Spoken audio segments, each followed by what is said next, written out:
জীবনে ভালো কিছু যদি করতে চাও তাহলে অ্যাডভান্স ও ম্যানেজ দুটোই শিখে নাও। হ্যালো ভিউয়ার, সবাইকে আসসালামু আলাইকুম। সবাই কেমন আছো? আমি আলহামদুলিল্লাহ ভালো আছি।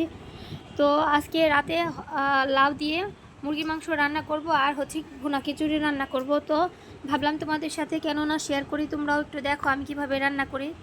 তো জীবনে চলতে গেলে ম্যানেজ করা শিখতে হবে। ম্যানেজ করতে পারলে, তুমি যদি ঠিকমতো ম্যানেজ করতে পারো তাহলে তোমার লাইফটা খুব সুন্দর হবে। মানে এক সময় তুমি যে অবশ্যই তোমার লক্ষ্যে পৌঁছাতে পারবা। আর আমার কথাগুলো যদি তোমাদের ভালো লাগে অবশ্যই কমেন্টস করে জানাবা। আর কথা বলতে বলতে আমি মাংসটা ভালোভাবে কষিয়ে নিচ্ছি।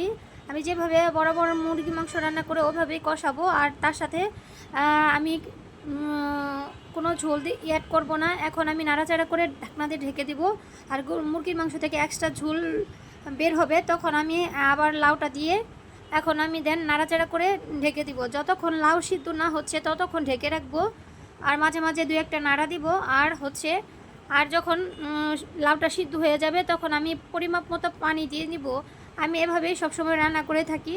তো আমার রান্নাটা যদি তোমাদের ভালো লাগে অবশ্যই কমেন্টস করে জানাবা। আর দেখা হচ্ছে নেক্সট ব্লকে। আর সবাইকে খিচুড়ি আর মুরগির মাংস খাওয়ার আমন্ত্রণ রইল। সবাই সুস্থ থাকবা, ভালো থাকবা, আমার জন্য সবাই দোয়া করবা। আল্লাহ হাফেজ।